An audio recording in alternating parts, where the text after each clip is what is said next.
用微光照亮夜晚，用温暖温润心灵。亲爱的朋友们，欢迎来到微光夜读。宝贝，我觉得这款项链特别适合我。无意间，我瞥见了老公手机屏幕上的闪烁信息，还有那个女人的名字江妍。我刹那间感到心头一紧，仿佛被重锤击中。宝贝，江妍，这些字眼像刀一样割在我心上，痛得无法呼吸。接下来开始我们本期故事，记得点击订阅并开启小铃铛。江妍是我老公的前任，我在结婚前就已经知道了他们的过去，只不过那些往事我都是从老公的只言片语中拼凑出来的。听说江妍美丽动人，不仅是老公的初恋，更是他青春时期心中的白雪公主。后来因为种种误会和分歧，他们最终分道扬镳。在这个纷繁复杂的社会里，分手和失恋都是再平常不过的事情。所以当他们的感情成为过去时候，老公遇到了我，从相识到相爱，再到家人眼中该结婚的年纪，我们觉得彼此都很合适，于是顺其自然地走进了婚姻的殿堂。结婚3年来，我从未听老公主动提起过江妍的名字，偶尔我试探性地询问，老公总是轻描淡写地说那都是过去的事情了。我虽然心有不甘，但也明白初恋对于每个人来说都有着特殊的意义，所以我便选择了沉默和宽容。手机屏幕上不断闪烁着那个熟悉的号码，那个女人的挑衅如此明目张胆，我并未立刻采取行动，而是将手机轻轻放回原处，任由它继续运动。理智告诉我，现在并不是冲动的时候，我不能就这样拿着手机去质问我的丈夫。我瞥了一眼浴室的方向，老公正在里面沐浴，水声哗哗作响。以前我总笑他洗澡时关门太紧，调侃他是个闷骚的男人。如今想来，原来这一切都是因为他早已有了别人。他之所以回避我，只不过是为了给外面的那个女人保留所谓的贞洁。我静静地盯着浴室的门，内心却如翻江倒海，愤怒与屈辱交织在一起，几乎将我淹没。这种痛，只有真正经历过的人才能体会得到。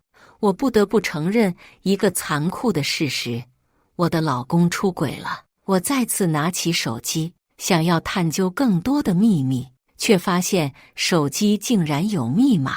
不过那个女人发来的新消息我依然能够看见。亲爱的，下个月的1万块钱生活费记得提前给我哦。我看上那个包包了，你怎么不接电话呀？1万块钱的生活费。我感到一阵强烈的讽刺和憋屈。老公从未跟我提起过他的工资，但他在日常生活中对我的吝啬却让我难以置信。我曾用自己的工资买过奢侈品，但每次买回来都会被老公唠叨几句，要我懂得开源节流。于是我渐渐减少了购买奢侈品的次数，甚至开始认同他的观点。然而现在想来，这一切是多么的讽刺。他居然背着我给那个女人如此大额的生活费，而我却在为了家庭的开支而精打细算。我的丈夫平日里那种抠搜的态度真是让我无法忍受。每个月他都会郑重其事地拿出那个记账本，一笔一画地记录着我们的开销，无论是给我买的一杯奶茶18块钱，还是一瓶水2块钱，他都会一丝不苟地记下来。就连我那次感冒，他帮我买的感冒药39块5毛钱，也毫不例外地被他记在了账本上。月底时，他还会拿着这本账本，认真地与我核对每一项开销，让我报销。作为现代女性，我有着自己的工作，稳定的收入。对于丈夫的这种行为，虽然觉得有些小气，但我也并未太过在意。每次核对账目时，我还会大方地多给他一些钱，心想夫妻之间总要有一个人懂得精打细算，才能把日子过好。我性格大大咧咧，对这些记账理财的琐事并不感兴趣，所以一直以来都是她在管理家里的财务。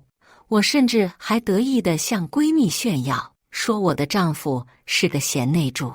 闺蜜当时还提醒我，不要让男人掌管经济大权，否则容易出问题。但我当时并未在意，因为我深信我的丈夫是个值得信赖的人。在我看来，结婚过日子，无非就是两个人相互包容、相互理解，携手共度生活中的点点滴滴。丈夫平日里表现得很正常，按时上下班，偶尔加班也会主动向我报备，因此我从未怀疑过他。然而现在的事实却像一记重拳，狠狠地打在我的心上，让我感到无比的痛楚。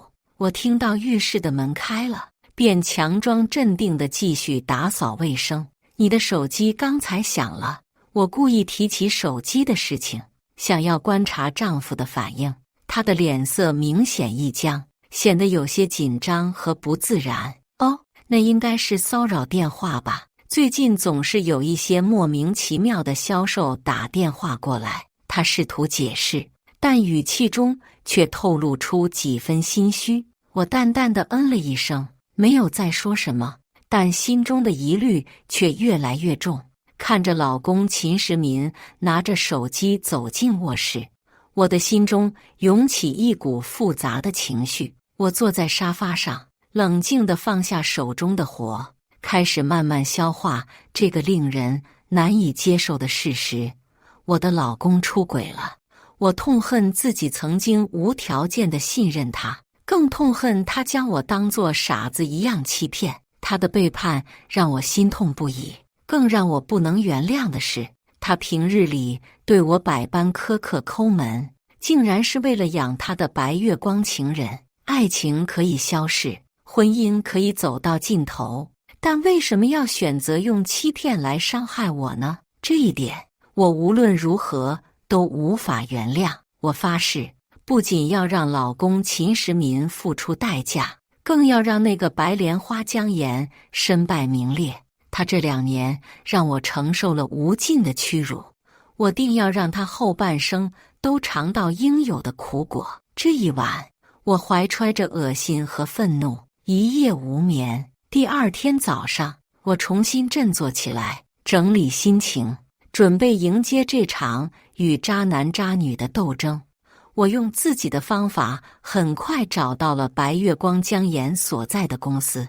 原来他只是一个小公司的文员而已。更巧的是，那个公司的老板恰好是我的朋友兼现在的合作伙伴。小文员，怪不得需要我那蠢货老公贴补他的生活费。看来这场战争，我必须要知己知彼，才能百战不殆。我以外援公司的销售代表的名义，顺利打入了姜颜所在的公司，并且成为了他的直属上司。第一次与他打照面时，我从他的眼神中看出了他认出了我。不用猜，我也知道是我那好老公将我隆重介绍给了这位月光妹妹。我注意到她手上的戒指和脖子上的项链居然和我的一模一样。这个傻缺秦时民也就这点品味，连结婚礼物都一买双份，真是够可以的。我故作镇定，装作不认识他的样子。他一开始脸色有些不自然，但在见我对他没有任何怀疑，甚至连他都不认识的时候，他明显松了一口气。他还热络地给我端来一杯咖啡，笑容满面地说：“周总，尝尝我们公司的咖啡。”我莞尔一笑，给他一个公式化的微笑：“谢谢，美女。你在公司里担任什么职位？”我随口问道。听到我的关心，姜颜眼睛一亮，当即开口：“我是公司的纽带位置，重在衔接文员。”他言笑晏晏的自我介绍，将一个小小职员的重要性表达得淋漓尽致。如果不是处在这种尴尬的位置，我真的会很赞赏他的高情商。然而现在，我只觉得他的笑容虚伪而刺眼。这段时间你就跟在我身边吧，我需要了解公司的情况，做一些实质性的工作调整。我淡淡地说道。姜岩脸上透露出一丝欣喜，但在看了我一眼后，又有一丝犹豫。我知道他在顾及什么，无非就是害怕我发现他和我老公之间的苟且之事。我微笑着回应：放心，我会和老板提，让你每月多领1000块钱奖金。一听到奖金2字，姜岩的眼睛立刻亮了起来，仿佛看到了希望的曙光。对于一个文员来说，原本微薄的工资，在这丰厚的奖金面前显得如此诱人。看来，金钱的魔力在任何时候都是不容小觑的。很快，我便掌握了姜岩的所有工作内容，心中已有了一个计划，只待时机成熟，便让他彻底失去这份工作。这一天，我特意和姜岩拍了一张合影，并发到了朋友圈，配图文字写着合作共赢。没过多久，老公的电话便打了过来。小白，你怎么去了腾飞公司？我故作惊讶，心里却不屑地冷笑。他连我发的朋友圈都没仔细看，就直接问出了他白月光的公司名字，真是此地无银300两。我故意装作不知情的样子问道：哦，是总公司派的任务，这家公司最近要被收购了，所以由我负责前期工作。你怎么知道我在腾飞公司呢？老公支支吾吾，明显有些紧张。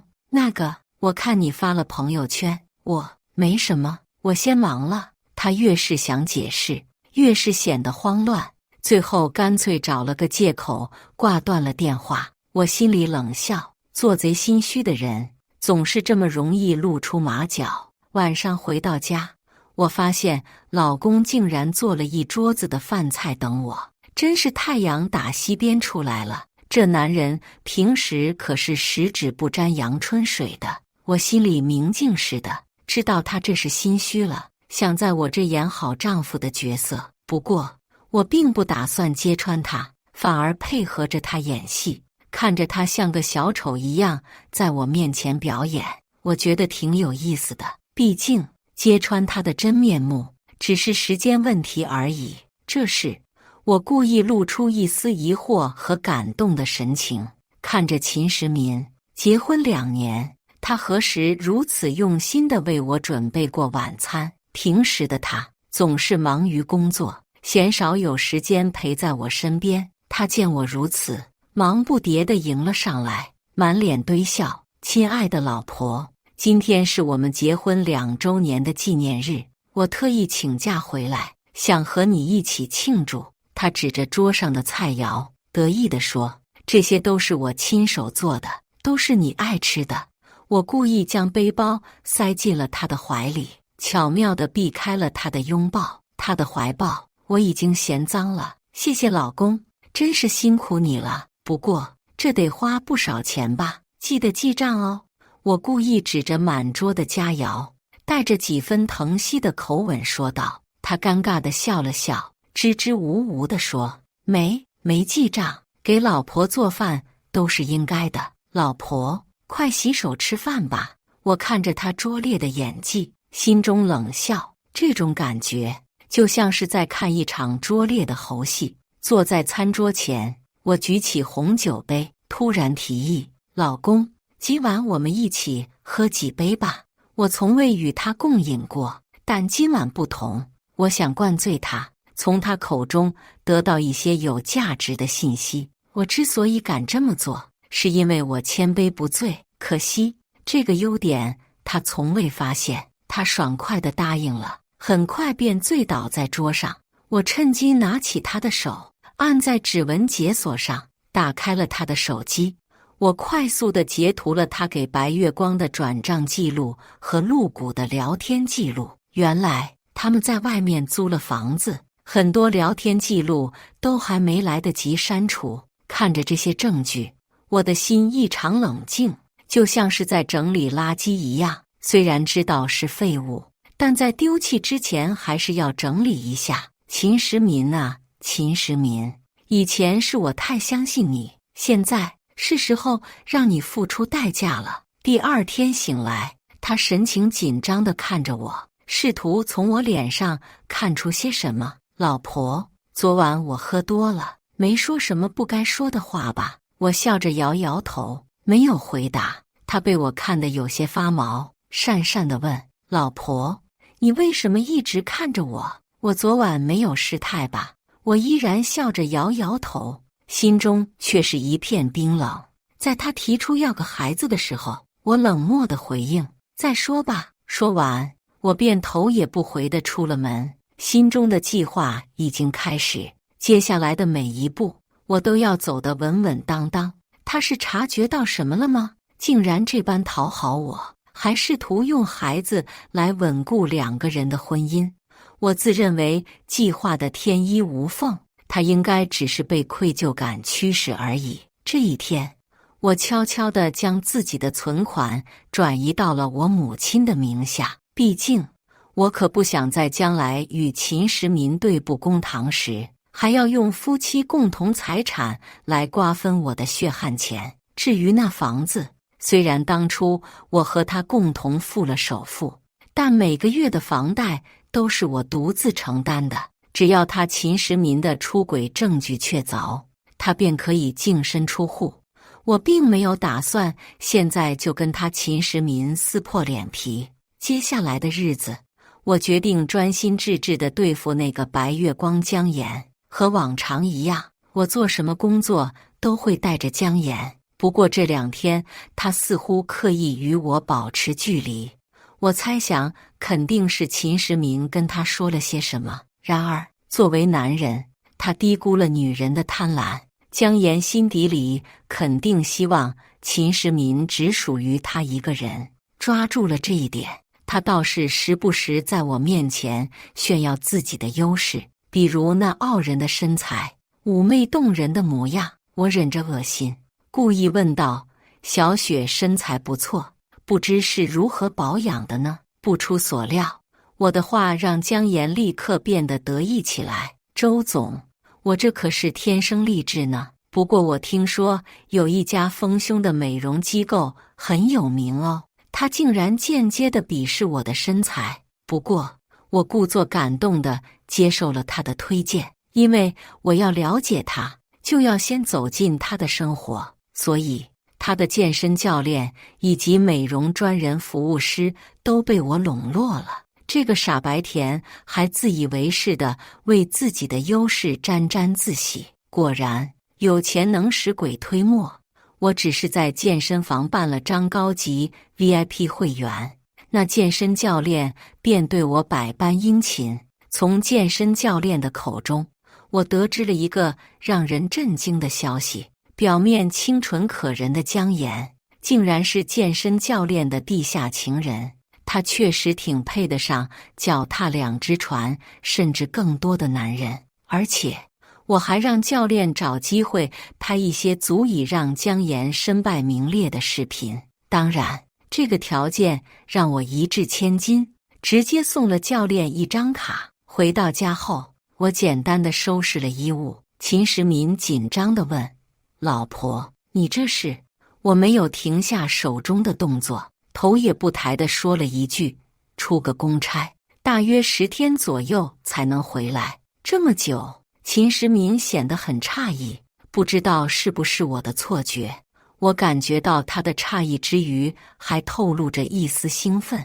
我瞥了他一眼，淡淡地说：在家照顾好自己，我今晚的飞机。说着，我扬了扬手中的机票。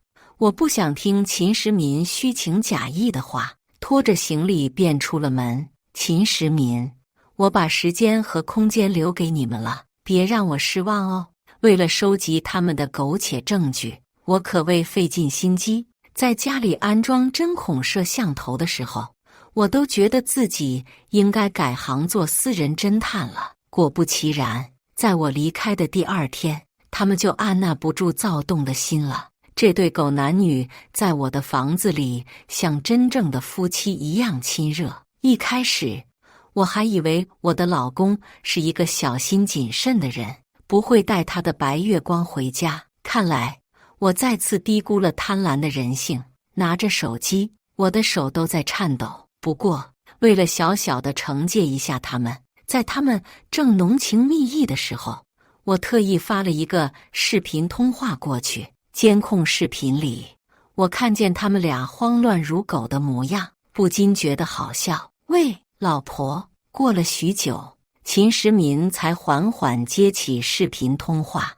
视频中，他满头大汗，喘息声明显，仿佛刚刚经历过一场剧烈运动。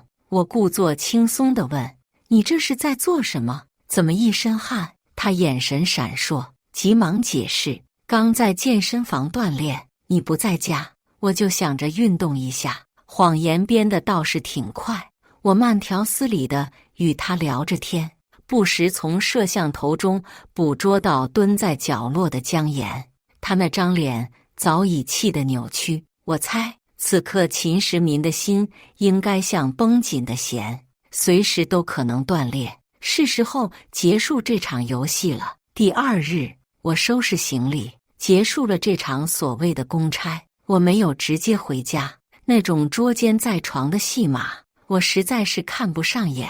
他们不配，就像粪池中的污物，明知其恶臭，又何苦揭开盖子去观赏呢？3天后，便是秦时民的30岁生日，我特地告诉他，要为他举办一个盛大的生日宴会。我笑着说，所有费用都由我来出，毕竟30岁是个值得纪念的年纪。他虽脸色难看，但眼中却闪烁着期待。经过2日的筹备，我选定了市中心最豪华的酒店作为宴会地点。我邀请了闺蜜、朋友、同事，甚至特意将姜岩也请了过来。秦时民的哥们、兄弟自然不少，双方父母也都悉数到场。我曾想避开我的父母，但秦时民却坚持要他们来，说是要让所有人见证我们的幸福。我笑着点头，多些人见证他的丑态，也未尝不是件好事。宴会上，我注意到姜岩不时偷瞄秦时民，而他则刻意避开那暧昧的目光。我举杯与众人共饮，欢声笑语中，秦时民拿起话筒，为我演唱了一首《白首不相离》，那深情的模样真是讽刺至极。姜岩则显得极为不安，紧握的双手时而松开，时而紧握，嘴唇紧抿，连口红都遮不住他惨白的脸色。我拿起话筒，深深看了一眼秦时民。秦时民，接下来我要展示的是我们之间的点滴幸福。我希望在场的每一位亲朋都能成为我们幸福的见证人。屏幕滚动，展示着我和他的生活点滴。但说实话，我们的生活平淡得像是合租室友，找不出多少浓情蜜意的合照。于是，当屏幕上出现一张张秦时民的记账本内容时，台下众人的热情并不高，甚至有人对他的小家子气表示鄙夷。秦时民脸上的笑容变得尴尬而僵硬，持续了许久。他看着我，我用眼神示意他耐心看下去。当屏幕上播放出他与姜岩不堪入目的视频时，姜岩尖叫一声，捂着脸大哭起来。秦时民脸色铁青，质问我：“小白，你这是什么意思？快关掉视频！”我冷冷一笑，回答道：“秦时民，你说我什么意思？我是在给你们这对狗男女做媒呢。你紧张什么？姜岩不是你的真爱吗？来，你亲口告诉大家，你余生想和他一起过不就完了？”但是当屏幕上再次展现出姜岩与健身教练的亲密照和视频时，现场的气氛瞬间降至冰点，宾客们的议论声此起彼伏。每个人的脸上都写满了对秦时民行为的鄙视。秦时民看着屏幕上的画面，心中的怒火瞬间被点燃。他瞪大眼睛，怒视着姜岩，一步步向他逼近。他猛地抓住姜岩的胳膊，狠狠地扇了他一个耳光。清脆的响声在寂静的会场中回荡。你这个贱人，竟然敢拿我的钱去养别的男人，我打死你！秦时民怒吼着，脸色铁青，双眼喷火。姜岩捂着脸颊，痛哭流涕，却仍不甘示弱地反驳道：你凭什么打我？你给不了我想要的生活，我为什么不能找别人？你以为你的钱就能买断我的一切吗？他的声音尖锐而刺耳，充满了对秦时民的怨恨和不满。秦时民被他的言辞激怒，紧握的拳头在空中挥舞，但最终他还是强行忍住了怒火。姜岩看着他，心中的怒火更加旺盛。他突然发疯般地冲向我，我身边的闺蜜见状，连忙挡在了我前面。我轻轻推开闺蜜，冷静地面对着姜岩的愤怒。姜岩的眼睛里充满了怨恨和泪水，他的样子看起来既可怜又可恨。从一开始，你就是有预谋的，对吧？他质问道。我笑了笑，坦然承认，没错，我为了这一天可是费了不少心思呢。姜岩凄惨的一笑，咬牙切齿地说：周小白，你好手段，真是恶毒。我冷冷地回应：跟你比起来，我的手段还差得远呢。你可是轻松地把我老公的钱都收入囊中了，这点我可比不上你。姜岩被我当众揭露，羞愤交加，他恨恨地看了一眼秦时民，然后大声说道：秦时民，我恨你！秦时民厌恶地瞥了他一眼，冷冷地说：你恨我？你有什么资格恨我？你自己水性杨花，还怪得了我吗？两人之间的争吵和怨恨像是一场闹剧，让人唏嘘不已。我看着他们，心中不禁冷笑，这就是他们所谓的爱情和忠诚吗？真是可笑至极。我转头对闺蜜一笑，说：看来他们还真是天生一对呢。秦时民，你玩了人家这么多年，总该给人家一个交代吧。明天我们就去办离婚手续，你也好去追求你的真爱。我的话让秦时民脸色煞白，他慌乱地想要抓住我的手，却被我厌恶地甩开了。别碰我，我嫌脏！我厉声说道，然后转身离开，留下他们在原地，各自承受着内心的痛苦和悔恨。没想到秦时民厚颜无耻到了极点，他居然还能说出这样的话来。小白，你就原谅我这一次吧，我保证以后不会再犯了，我会好好对你的。他一副哀求的样子，让我更加厌恶。我看着他，心中冷笑，这种男人真是让人看不起。秦时民，你以为你犯了错，说一句对不起就能了事吗？你的行为已经彻底让我失望了。我冷冷地说道。此时，秦时民的父母也看不下去了，他们知道儿子的行为已经引起了众怒。秦时民的父亲走过来，狠狠地瞪了他一眼，然后一巴掌打在他的脸上。你这个混账东西，真是把我们秦家的脸都丢尽了！他愤怒地说道，然后拂袖而去。我知道公公是一位注重面子的人，他怎么可能容忍儿子在这种场合丢人现眼呢？而婆婆则是一脸阴沉地看着我，她似乎想要把责任都推到我身上。小白，你以为你毁了秦时民就能好过了吗？夫妻之间出现问题，难道就全是他的错吗？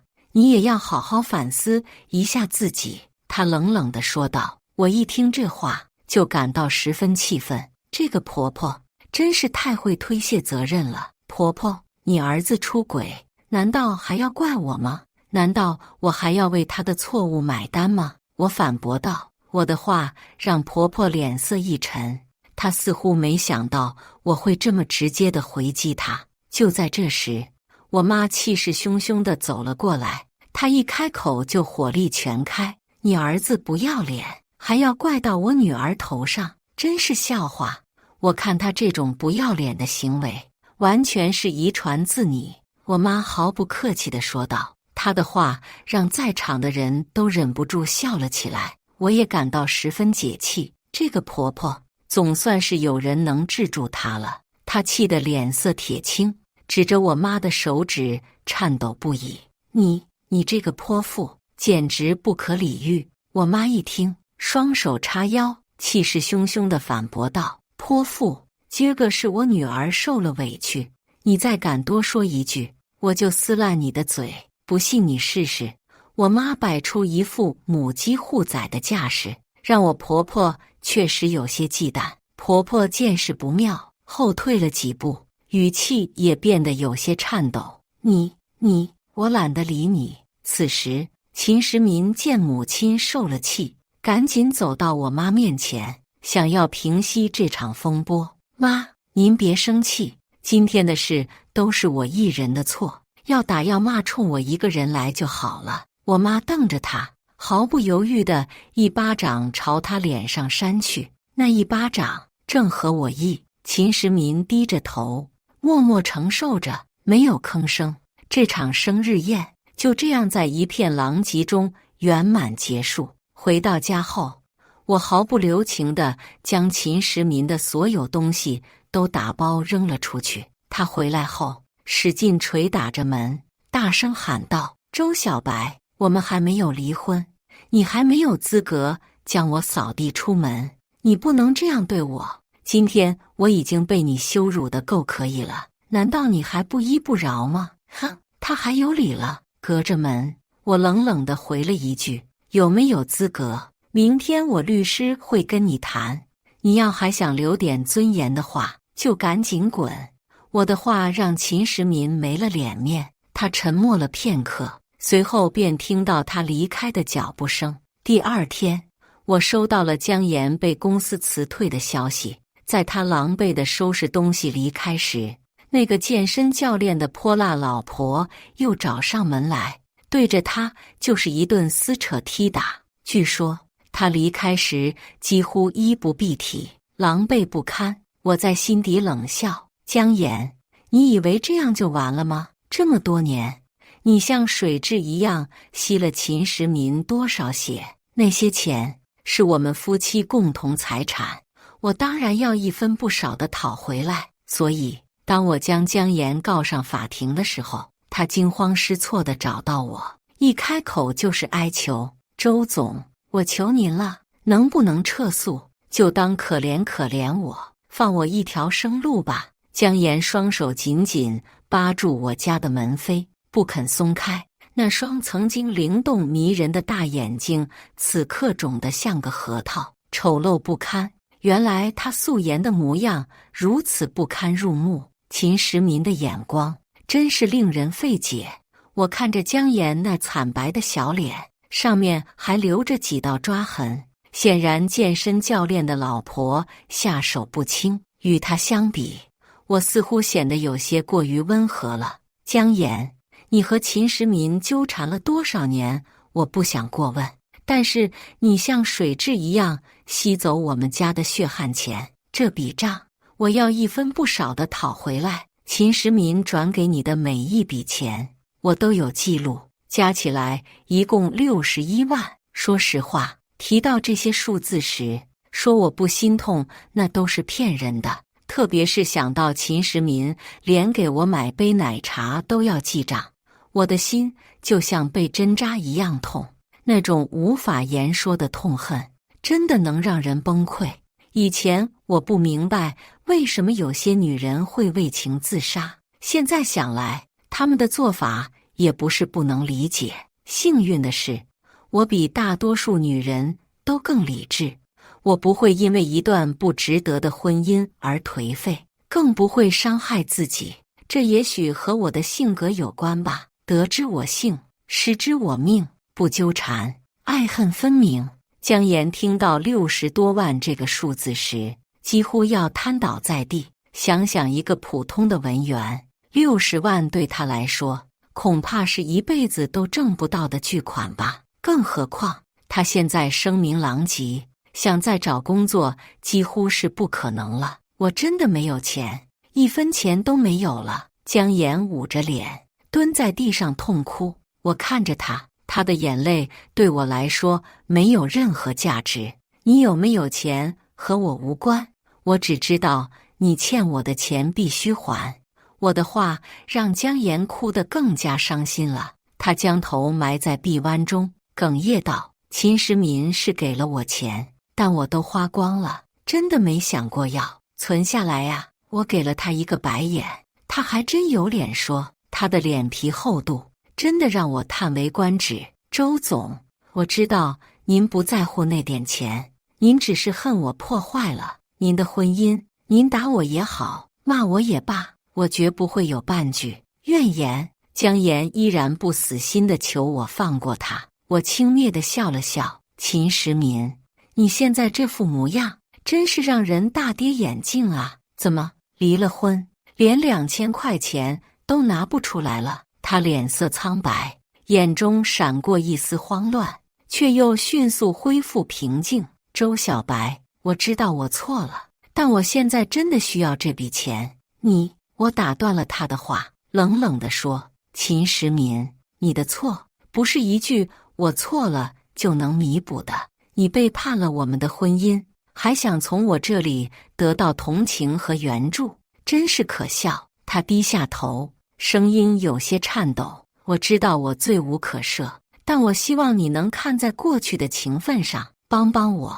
我嗤之以鼻，过去的情分？你背叛我的时候可有想过我们之间的情分？秦时民，别让我看不起你，你走吧，我这里没有你要的东西。他站在那里久久没有动弹，最后他深深地吸了一口气，仿佛下定了决心。好，我明白了，周小白，我不会再纠缠你了，希望你能过得幸福。说完，他转身离开了。我看着他离去的背影，心中五味杂陈。这个男人曾经是我深爱的丈夫，如今却成了陌路人。但是我不后悔我的决定，因为我知道只有离开他，我才能重新找回属于自己的幸福。然而命运似乎总是在不经意间给我们带来惊喜。一天，我在公司楼下遇到了一个熟悉的身影，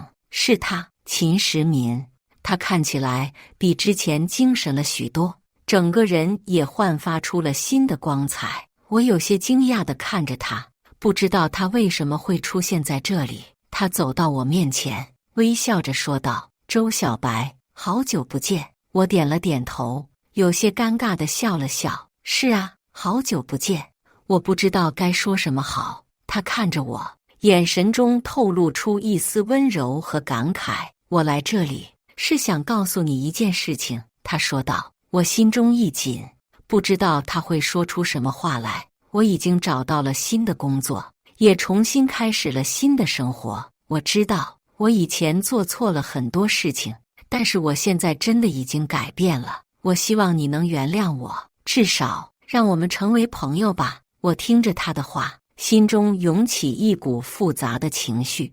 我不知道该怎么回答他，我只知道我心中的伤口虽然已经愈合了许多，但还是有一些疤痕无法抹去。我看着他，深深地吸了一口气。秦时民，我们之间的过去已经无法改变了，但是我愿意尝试去接受你，去尝试重新开始。只是我们都需要时间，需要慢慢地去适应这种新的关系。他点了点头，眼中闪过一丝感激和欣喜。我明白，我会给你时间的。谢谢你，周小白。我们相视而笑，仿佛在这一刻，所有的过去都已经烟消云散。我知道未来的路还很长，我们无法预测会发生什么，但是我愿意给秦时民一个机会，也给自己一个机会。或许我们真的可以从头开始，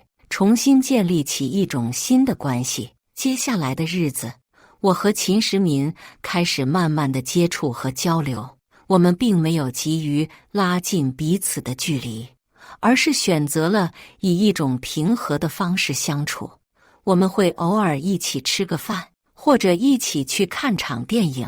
这些看似平常的活动，却让我们之间的关系逐渐升温。我发现秦时民真的改变了很多，他变得更加成熟和稳重，也更加注重自己的言行举止。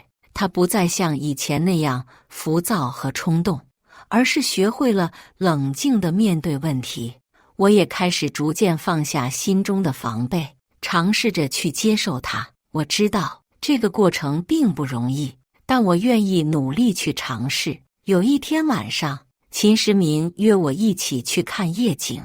我们走在繁华的街道上，看着周围的灯火辉煌，心中涌起一股莫名的感慨。周小白，你还记得我们以前一起看过夜景吗？秦时民突然问道。我点了点头，心中涌起一股回忆。当然记得，那时候我们还很年轻，对未来充满了憧憬和期待。我笑着说道。他也笑了笑，眼中透露出一丝温柔。是啊，那时候我们真的很幸福，但是后来我却背叛了这份幸福，让你受到了伤害，我真的很后悔。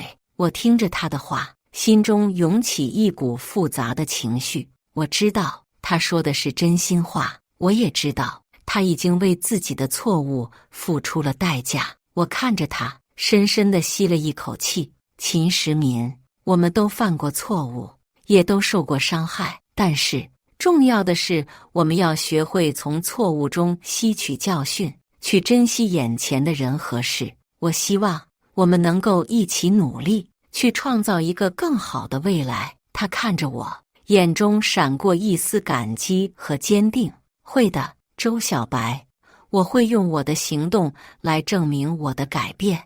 我会让你看到一个全新的我。我们相视而笑，仿佛在这一刻，所有的过去都已经烟消云散，只剩下美好的未来等待我们去探索。从此以后，我和秦时民的关系变得更加亲密和稳定。我们并没有急于走进婚姻的殿堂，而是选择了以一种更加自然和轻松的方式相处。我们相互支持，相互鼓励，一起面对生活的挑战和困难。我们也在彼此的陪伴中，逐渐找回了属于自己的幸福和快乐。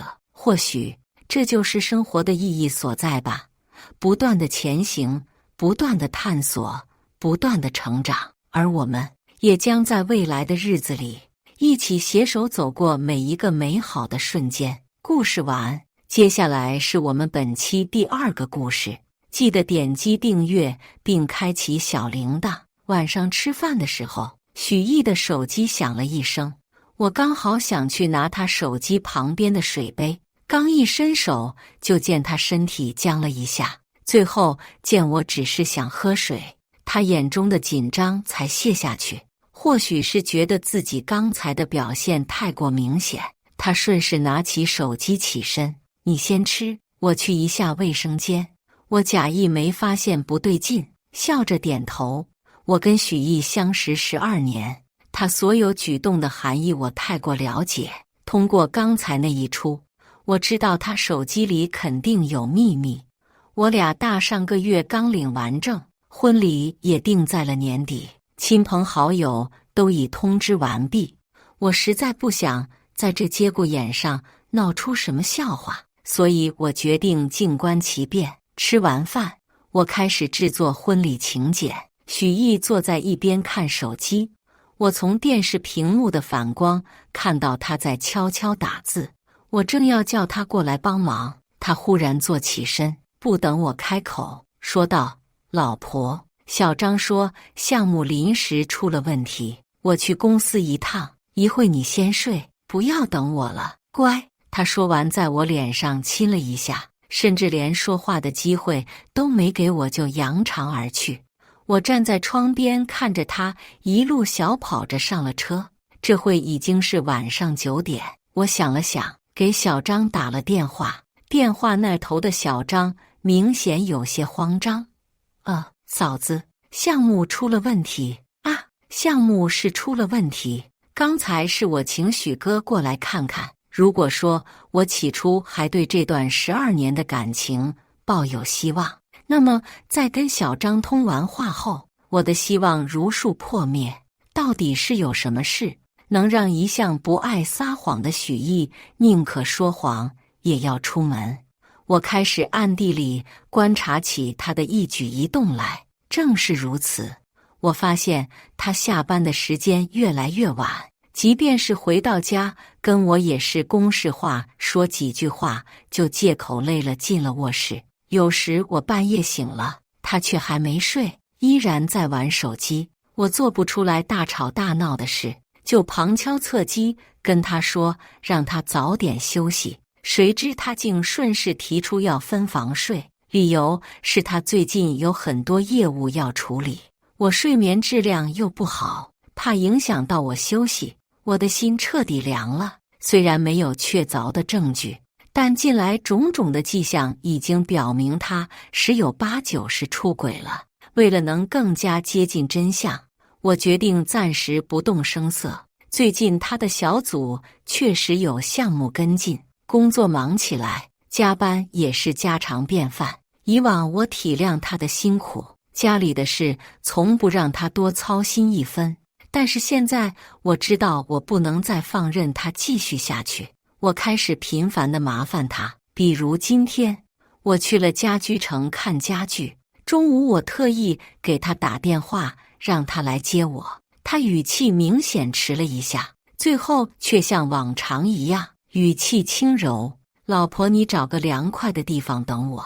许毅高明就高明在这里，即便他已经不爱我，他却不会让我有所察觉。他来得很快，刚一打开车门，我便闻到车内有股若有似无的香气。我装作毫无察觉，等上了车之后，我几乎在刚落座就发现副驾驶的座椅被人调过。看着他望过来的专注且深情的眼，有那么一瞬间，我想狠狠在他脸上抽一巴掌。我手机没电了，你手机借我用一下。我笑着看他，果不其然，他嘴角的笑意微微僵了一下，然后把手机递了过来。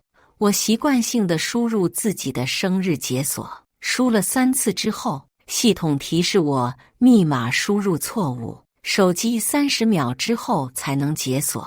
其实我要他手机只是一种试探，但是到了最后，伤心的还是我自己。之前我一直以为我这辈子做的最错误的决定，就是在领证当天答应了许毅辞职回家做全职太太的事。许毅的年薪近7位数，确实可以让我拥有相对富足的生活，而我又被他的甜言蜜语冲昏了头。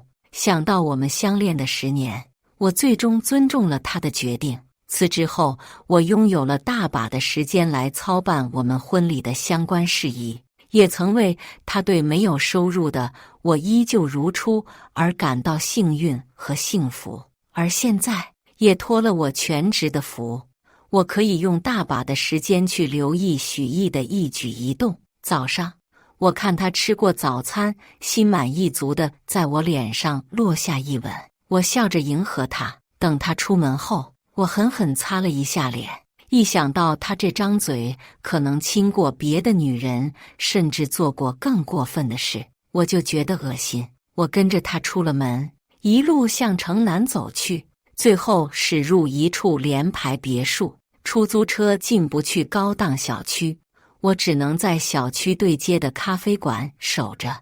早上的时候，他说今天全天开会，不能用手机。我却不知道他们公司搬到了别墅区，所幸他在里面并未停留太久，大约10分钟，他的车重新驶了出来，只不过副驾驶上多了一个女人。副驾驶开了车窗，我一眼就看清了那个女人是谁。说来有些讽刺，女人竟然是许毅之前口口声声说讨厌的那个人。那个女人跟许毅是同一批进公司的同事，比我们大2岁，叫李晴。她对许毅可以说是一见钟情。在无数个深夜，许毅跟我分享他发来的深情小作文时，眼中满是轻视。我一直跟在他的车后。今天是白色情人节，我看见许毅陪着李晴看电影、逛街，期间两人一直紧紧挽着手。在过马路时，他体贴地让他走在内侧，就像普通情侣那样，甜蜜地做着恋人之间做的所有事情，一切都是那么的理所当然。通过路旁的落地镜，我看到许毅的唇边一直噙着笑，比起面对我时那标准的假笑，这笑明显更让人心动。有好几次我想冲上去质问他，想看看他被我发现偷腥后是什么表情，会不会慌乱，有没有愧疚，但是最后我依然没有行动。我只是默默把两人亲密的样子拍下来，然后我给他打了个电话。只见他的脚步顿了一下，下意识看向身边人。李晴几乎在瞬间就知道是谁的电话，她笑了笑，很是体贴地说：“你先接。”我回避一下，许毅一把拉住他的手，像是怕他生气一般，力道之大，险些把他拽倒。没关系，我不接就是了。下一秒，他挂断了我的电话，紧接着我收到了他的微信：“老婆，我提还在开会，等忙完了给你回电话。”然后他把手机收了起来，重新揽过李晴的肩膀，两人进了主题旅馆。我只觉得脸上好像被人连续扇了几百个巴掌，又羞愤又难堪。我没勇气跟进去，我怕见到更不堪的场面，但是理智告诉我，我必须进去。旅馆并不高档，隔音效果也差。我听着隔壁我的丈夫与别的女人欢爱的声音，心狠狠搅在一起。我像是一个机器人，麻木地举着手机录着音，听着李晴忘情地叫着许毅的名字，紧紧攥着拳。不知道过了多久，隔壁终于安静了下来。又过了约半个小时，那边响起关门声，我依旧跟在两人身后。中午时分，许毅陪着李晴去见了他的朋友，那是另外一对情侣。我像是一个局外人，在镜头里看着他们的喜怒哀乐。最后的最后，我看到李晴朝我的镜头看了过来，看到我，她似乎并不意外，甚至对我缓缓展开一抹笑意。我笃定李晴是故意让我知道她的存在的，她是想逼我主动离开。我看着自己前几天拍的照片，画面中我的丈夫紧紧牵着另一个女人的手，我自嘲地笑了。我之前也曾想过，如果有朝一日我跟许毅婚姻破裂，那我一定不会占他1分钱便宜。可如果离婚的理由是他出轨，那么就不要怪我不客气。我看着客厅桌子上红得刺眼的请柬，看着照片上紧紧依偎的两个人，我只想把请柬全部销毁。忽然响起的敲门声拉回了我的思绪，我犹疑朝门口走去。现在已近傍晚，我不知道谁会来找我。透过门镜向外一看，一瞬间我有些头晕目眩。门外的李晴笑意盈盈，露肩小衫搭配小脚裤，衣着简洁又时尚，整个人落落大方。再看我，一身家居服，素面朝天，与满脸春风得意的小三比起来，真是不知道被他甩了几条街。我硬着头皮开了门，强迫自己微笑：“你好，您就是许毅的爱人韩敏吧？”李晴见我开门，主动跟我打招呼，并递上手中的果篮。“您是？”我站在门口没有动，假装不认识他。“我是许毅的同事，最近我们共同负责一个项目。”许毅因为我没少操心，他说话时紧紧盯着我的眼睛，似乎想从我这得到负面情绪的反馈，以此来宣告他的存在成功地影响到了我，从而取得满足感。我依然没反应。他又说，其实从我进公司，他格外就照顾我。这不，我今天刚好有空，想来感谢一下他。他是没在家吗？我当然不能如他所愿，几乎捏碎门把手，我才维持住风度，顺手接过果篮，我把他让了进来。您这么一说，我就对上号了。确实，有一段时间他一回家就说工作做不下去，处处都是麻烦，身边也没有得力助手。我还真纳闷是怎么了。我说完，笑得更真诚了。直觉告诉我，今天李晴登门是瞒着许毅的，所以我也没有跟许毅打招呼。我甚至隐隐有些期待许毅看见李晴出现在我家时是什么反应。我在厨房做饭，余光见李晴站在客厅看着我们的婚纱照。过了会儿，她走了过来，笑得爽朗。我帮你吧，我一个人待着太无聊了，我特别喜欢有人陪着。你千万别拿我当外人，我跟许毅关系很近的。我极力克制住扇他一巴掌的冲动，顺手把带泥的菜直接塞到他手里。李姐，那我可就不客气了。他明显愣了一下。我继续说，许毅这人就是爱交朋友。之前我婆婆就总说他交的都是狐朋狗友。李晴面色一僵，我假意未觉，顾自说着，但是李姐一看就不是那种不三不四的人。你的年纪在那摆着，岁数大，见的事多，阅历自然丰富。不过话说回来，现在大家伙的素质整体都提高了，有几个人会没有脸皮，拿捏不好尺度呢？李晴不说话了，把水流开大了些。过了会儿，另起了话题。我们都说许毅顾家，原来是家中有贤妻。如果是我也会一下班就回家的。我抓着锅铲的手微微发抖，正要说话，就听见玄关处响起了开门声。许毅的说话声越来越近。老婆，我回来了，今天做了什么菜？怎么这么……人走到厨房门口，话也戛然而止，屋中顿时鸦雀无声。我想，许毅这会恐怕已经慌到极点。看着他一张脸变得惨白，我暗爽过后，笑着解围，是不是觉得很惊喜？他如遭雷击，眼中的慌乱很是明显，本能的想伸手拉我。我假装不经意躲开，说：李姐说多谢你平时的帮助，看来是多次请你吃饭你也不肯赴约，只好追到家里来了。我把他推进厨房，你回来的正好，你陪李姐聊聊天，我下楼买袋盐。我说完没再理他们，回到卧室，把平板电脑的录音功能打开，趁两人不注意，放到了餐厅的椅子上。等我回来的时候，李晴已经穿戴整齐，站在门口等我了。我走到跟前，她满脸歉然，抱歉，我本来想尝尝你的厨艺的，但是公司临时有事需要我去处理，等日后有机会我再来拜访。他眼中的喜悦明显的让我没法忽视。许毅站在他身后，这会也已经恢复了往常的冷静状态。我假意挽留了一下，最后把人送出了门外。许毅微笑着向李晴摆了摆手，装得跟没事人一样。如果我不知道实情，肯定会以为这俩人就是普通朋友。晚上的时候，许毅异常粘人，他甚至主动来帮我制作请柬和伴手礼。我笑看着他，你忙了一天很累了，去歇会吧，我自己来就好。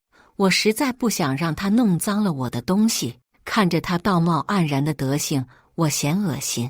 我紧紧攥着裁纸刀，想让他消失在世界上的想法险些抑制不住。许毅像是没听到，很是执着地封着蜜蜡。过了会儿，又突然把我抱在怀里，语气惴惴不安。老婆，我们会幸福的，是不是？如果我不知道他和李晴的事，我还会傻傻的以为他很爱我。我敷衍的应了一声，他又此地无银300两的解释，刚才那个就是我刚来公司那会儿跟你吐槽的那个同事，最近他成长了不少，可能是觉得我平时没少帮他，所以过意不去吧。许毅像是邀功一般，他每次请我吃饭我都拒绝，因为我有老婆了，要知道分寸。现在他说的每一句话在我听来都是噪音，我恨恨裁剪着贺卡，只把这些被割地4分5裂的材质当成是他。睡觉的时候，许毅破天荒要求回到主卧，我今天来了，越是不舒服，我借口经期来躲避与他的接触。没想到他那双手碰了不该碰的东西，我恨不能剁了那双手。我什么都不做，我只是想你了。许毅不由分说上了床，躺下后把我揽在怀里。他碰到我的一瞬间，我头皮忽然炸开般的发麻。我在他怀里僵着，听着他逐渐平缓的呼吸，确认许毅睡着了。我拿出平板，起身去卫生间。从录音中听起来，许毅的声音带着怒意：“你怎么回事？你要搞什么？再这样我们就不要联系了。你过了。”李晴，对不起许毅，前些日子是我不对，我只是太爱你了。韩敏说的对，我确实是太下贱了。李晴小声抽泣着，许毅可能是心软了，在说话时语气温柔了不少。他骂你了？李晴没说话，只是抽泣声越来越大。他答非所问，韩敏真的挺好的，本来就是我做的不对，今天我真的是不想来。可是自从那天我冲动让你娶我之后，你再没理过我，我实在是太害怕了。下一秒，平板里传来了2人接吻的声音，我胃里一阵翻江倒海。许毅的声音含含糊糊：“只要你不离开我，我一定不离开你。我们的关系超越了那张纸。晴晴，你知道我爱你。”放下平板，我去厨房转了一圈，摸着刀架上那把在月光下发亮的利刃，我隐忍地给自己倒了杯凉水，然后把录音传到我的手机里。现在一切还不到时机，还需要忍。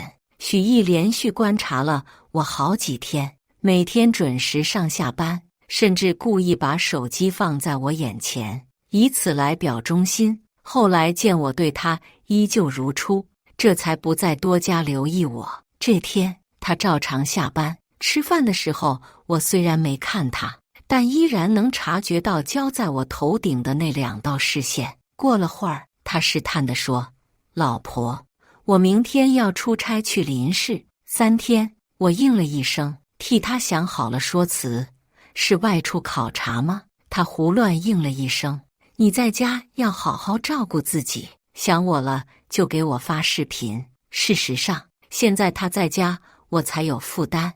这段时间，我暗地里也收集了些关于李晴的信息。我得知她在老家有男朋友，男方是位律师，叫江淮，家境不错，个人条件也非常优秀。2人已经举办了结婚典礼，只是迟迟没有领证。凑巧的是，她的男朋友这几天刚好来了呼市，我决定见见这位同道中人。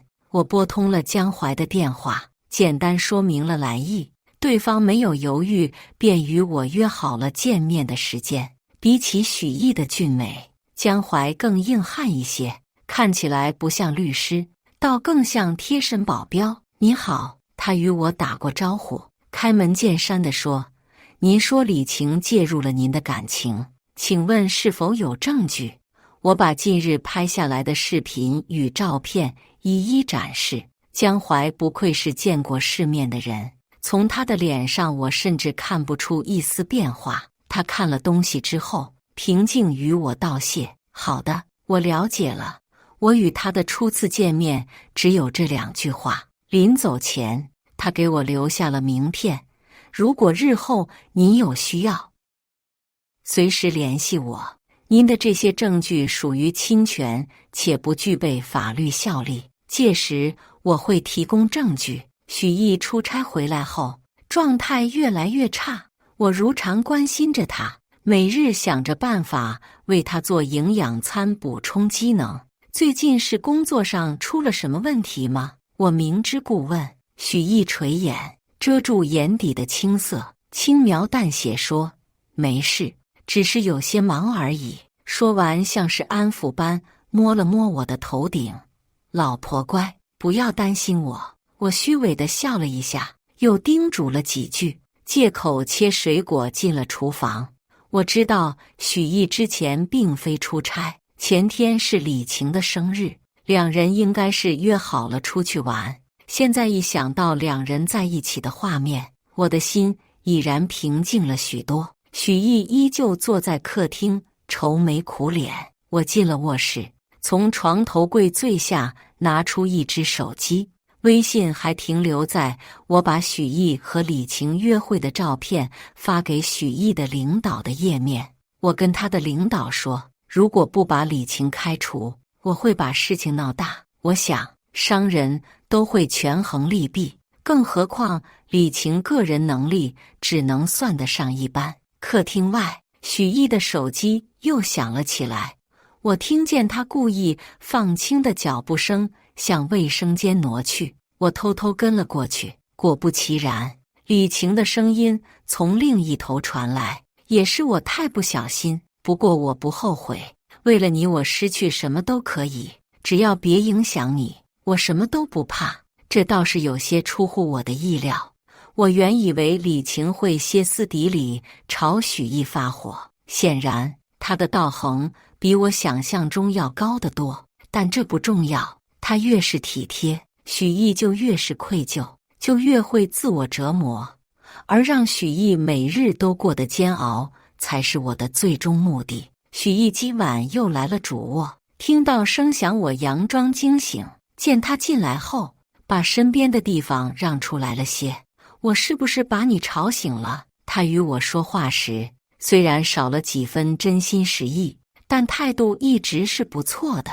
我忙摇头，想了想，说：这2天如果你有空，我们回家看看。爸妈前几天还跟我说想我们了，我看你最近心情不太好，应该外出散散心。许毅紧紧抿着唇，眼底满是复杂，似是有千言万语要跟我说，我只当没看见。许毅的父母最会做表面功夫，平时见到我时一口一个女儿，但我知道那喜爱全是假象。我与许毅之前并非没闹过别扭，那会许母恨不能纠集全家族来指责我，口口声声说他的儿子有多优秀，犯错也是我的原因，甚至背后告诉许毅，谈彩礼时如果能不给就尽量不给，给了也要我家多还些嫁妆。这也是我想报复许毅的原因。他们一家都不是什么好东西，或许是最近的压力实在太大。许毅第2天下班就给了我答复：老婆，我跟公司请了几天假，我们现在就回家看看吧。先回你家还是先回我家？你家吧。既然李晴都能如此高风亮节，我也必须要更体贴才行。我们的老家距离我们现在的住处车程1个多小时，我们没有事先跟家里打招呼，主要是许毅想给父母一个惊喜。果不其然，看见我们之后，许母紧紧握着许毅的手，激动地说话都结结巴巴：儿子，你怎么瘦成这样？工作压力是不是很大？说完又看了我一眼：小韩没有照顾好你吗？说到最后，他开始阴阳怪气，不是说辞了工作让你养吗？怎么把你照顾成这样？虽然时间已经不早，但是许母还是下厨做了一顿丰盛的晚餐。我看出许毅有话要跟父母说，在他父母的冷脸下，故意慢条斯理吃完饭，然后把碗筷一推，说：我有点累了，先去休息了。当然进屋之后，我的耳朵没闲着，他们家是2居室。许毅上班后，他的房间被改成了杂物间，所以一家人说话只能在客厅。我背对着门口躺着，察觉到背后有人悄悄推开房门，而后站了一会儿，又悄悄离开。下一瞬，外面传来徐母有些刻薄的声音：“要不是看他家里有几个臭钱，我会让我儿子跟他结婚。一天天好吃懒做，吃我儿子用我儿子的，竟然还把我儿子照顾成这样。”许父忙说：“你小点声，别让他听见了。”我嗤笑。下一瞬，听见许毅刻意压低的声音：“妈，我不想结婚了。”客厅安静了一瞬，许母在说话时语气满是怀疑：“他又惹你生气了？当初我就说不同意你们在一起，你不是要死要活非要他吗？”他显然也被惊到了。再说，该通知的我都通知了，有的礼金我都收了，这不是让人看笑话吗？而且他爸马上升职了，对你日后有帮助的。许毅不说话了。许父接过话茬：“你是什么原因不想结婚了？当初这条路不是你自己选的吗？”许毅这会像是被人碾在脚底的弹簧，触底反弹时有着爆炸性伤害。我不爱他了。他低吼出声，想来是还剩一丝理智。他语气隐忍：“我爱上别人了，行了吗？”当我亲耳听到他说不爱我时，我竟不觉得难过。想到我即将解脱，不用再当演员，我反而松了口气。客厅静了许久，许母重复了一遍许毅的话：“你爱上别人了？那人比韩敏家世还好。”许毅沉默。许母又说：“我不管你爱上谁了，这婚你们现在不能离，你俩都登完记了。你这时候离婚，他勒索你怎么办？”许父应了一声：“你爱谁是你的事，别让小韩知道，随便你怎么搞，不要把事情传出去就好。我可丢不起那人。”我越听越想笑，真是不是一家人不进一家门。这一家3口，一个比一个无耻。许毅一夜都没有进房间。我早上起来时，只有许母在阳台晾着衣服。见我起来了，她堆起一脸虚伪的笑，眼底的不满虽然藏得很深，但还是被我捕捉到了。“女儿起来了，妈妈已经把饭做好了，你快去吃吧。”我应了一声，维持住了这虚假的温馨时刻。我吃饭的时候，许毅给我发了一条微信：“老婆，晚上我跟老驴他们吃饭，我们哥几个好久没聚了，明天咱们再回妈家。”老驴叫吕志和，是我们的大学同学。我家离许毅家并不远，我决定自己先回家。他一整天都没有消息，我也不想再把注意力过多放在他身上。晚上9点多的时候，我躺在床上看朋友圈，一刷新，毫无预兆地看到吕志和刚发的一条动态。那是一张极具烟火气的照片，6个人围坐桌前，每个人的脸上都洋溢着开心的笑，就连很久没笑过的许毅眼角都挂着淡淡笑意。6个人我都认识，在场的唯一一个女性李晴笑着坐在许毅身边，两人虽然没有肢体接触，但是许毅的身体是朝着她倾斜的。我正要放大照片仔细看，却被提示对方已经把动态删除。很快，许毅打了个电话过来，他那边的背景音很安静，丝毫不像是聚会的模样。“老婆，在干什么呢？”他问。我尽量使自己的声音听起来正常。“在洗漱，准备休息了。”许毅又问。“没玩手机呀？”“没有啊。”我笑了一下。“你吃完饭了？”他应了一声。“我刚到家，去洗个澡，睡了。”放下电话，鬼使神差的，我决定开车去新房看看。临行前，我又给许毅发了条微信，我告诉他我好像生病了，他没有理我。我在新房楼下守着，此时我心里还不争气，抱有一丝希望。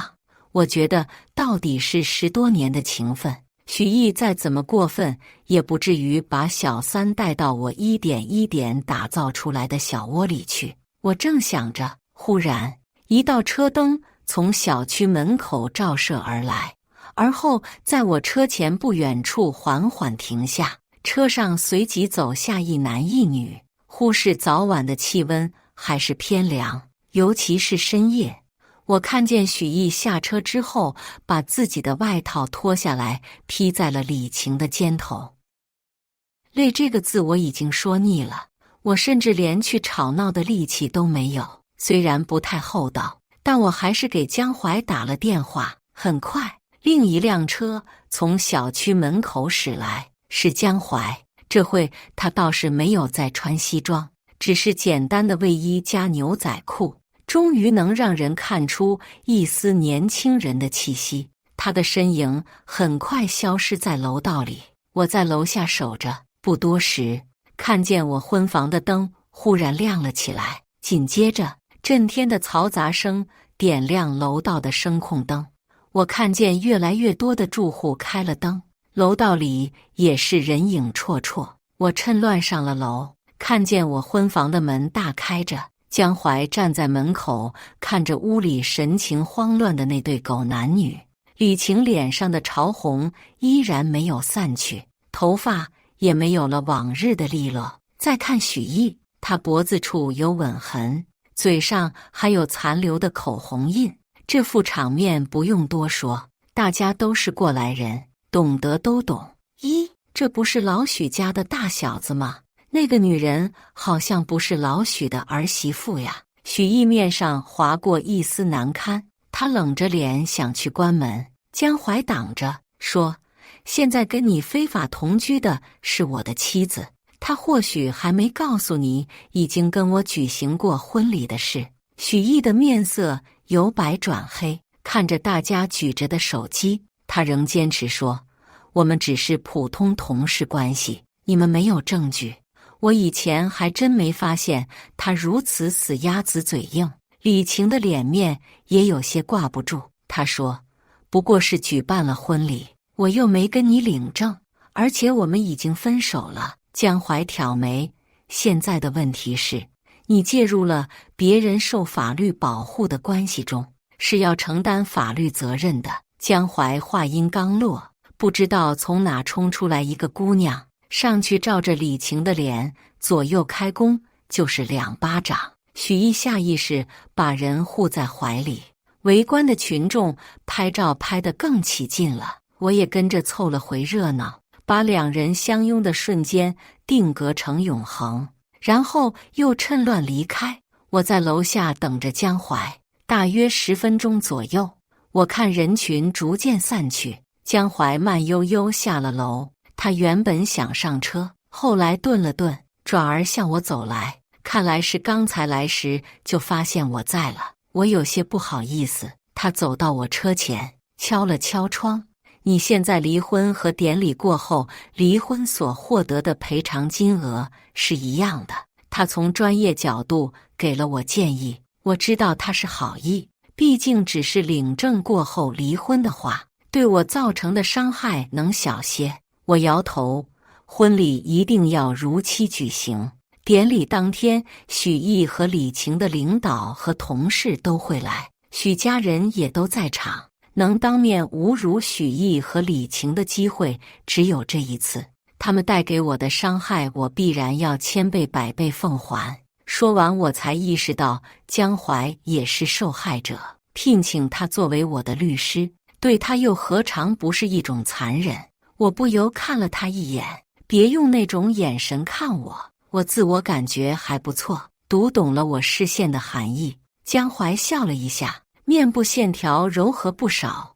说起来，我还应该谢谢你。他说着站起身，我还有事先走了，如果有什么需要，你随时联系我。他上车之后，刚才趁乱抽了李晴2巴掌的小姑娘从暗处蹦蹦跳跳跑了出来，嘴里说着：太爽了哥，我可是替你出了口恶气。然后一溜烟上了车。原来姑娘竟是江淮的妹妹，我们的婚房在老房区，这一片住的都是许毅父母的同事。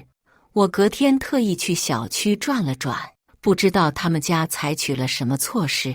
大家认出我之后，愣是没有一个人告诉我许毅出轨的事的。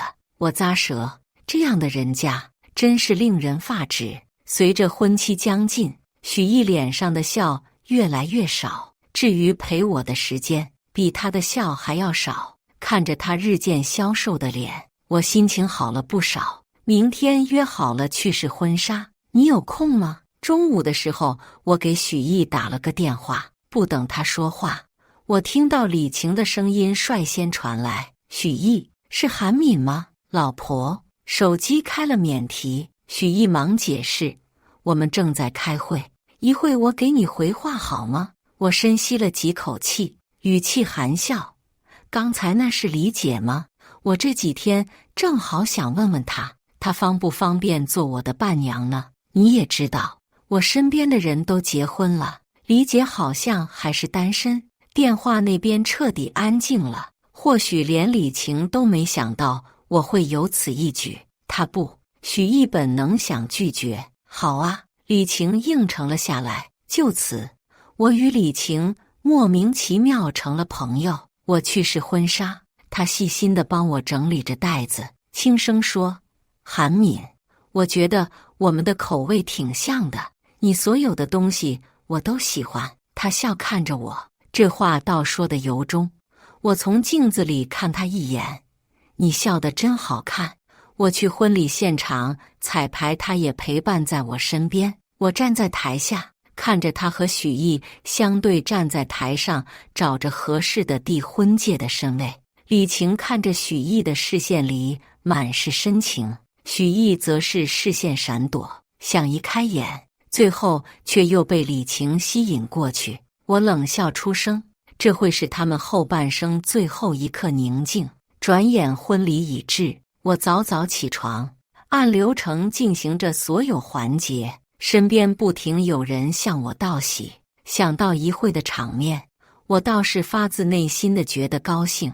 忙了一上午，中午时分，我终于到达婚礼现场。此时厅内已是宾朋满座，舞台正中间的荧幕上循环播放着我与许毅的婚纱照。我站在门口处，静静看着屋里的一切。随着灯光的骤暗，荧幕中画风一转，婚纱照变成了许毅和李晴约会以及开房的照片。现场顿时鸦雀无声，连司仪都愣住了。许父许母像疯了一样去关投影仪的开关，许毅整个人僵在舞台侧面，像是傀儡。照片播放完毕后，摄像机忽然对准了我身边李晴的脸，下一秒，音响里传来他与许毅欢爱时忘我的叫喊声。许母急火攻心，当场便晕了过去。我看见许毅的领导黑脸拂袖而去，只剩他目光空洞地看着眼前的一切。在众人忽然乍起的讨论声中，我悄然离场。我们这场称得上荒谬的婚礼，在120独特的鸣笛声中结束。我没有再见许家人，只是委托了江淮替我处理相关事宜。过程江淮没有多说，我只知道我得到的赔偿几乎是许家的全部家当。再见到许毅，是我们去民政局离婚的那天，不过是月余没见。他胡子拉碴，哪里还有当初风度翩翩的模样？看见我之后，他像是疯了一般朝我冲过来。老婆，你听我解释。我避开他的触碰，一脸厌恶。他傻傻站在原地，目光好像比婚礼现场还呆滞。从民政局出来，他依然想来纠缠。我跟李晴已经分手了，老婆，你再给我一次机会好不好？听说婚礼当天的事上了报纸，在网上也渐渐发酵。李晴被网暴，甚至被人肉，患了重度抑郁症，这会正在精神病院治疗。我皱眉，绕过许毅想打车，忽然一辆黑色 SUV 停在我面前，车窗摇下，露出江淮坚毅的脸。上车，我毫不犹豫地打开车门，把呆愣的许毅扔在原地。后视镜里，我看到许毅的身影越来越小，直到再看不见，就像我跟他的爱情。我收回视线，抬头时不期然撞上江淮略显担心的眼。我笑了一下，别用那种眼神看我，我自我感觉还不错。江淮先是一愣，随即大笑开来。我一直以为不幸都是暂时的，背信弃义之人从来都不会有好下场。世上众人皆是。感谢大家的观看。本期影片大家觉得是第一个故事精彩，还是第二个故事精彩呢？欢迎大家在下方评论区讨论。如果你喜欢这类故事，记得点击订阅微光夜读，并分享给更多的人，这会对我帮助很大。再次感谢大家的观看。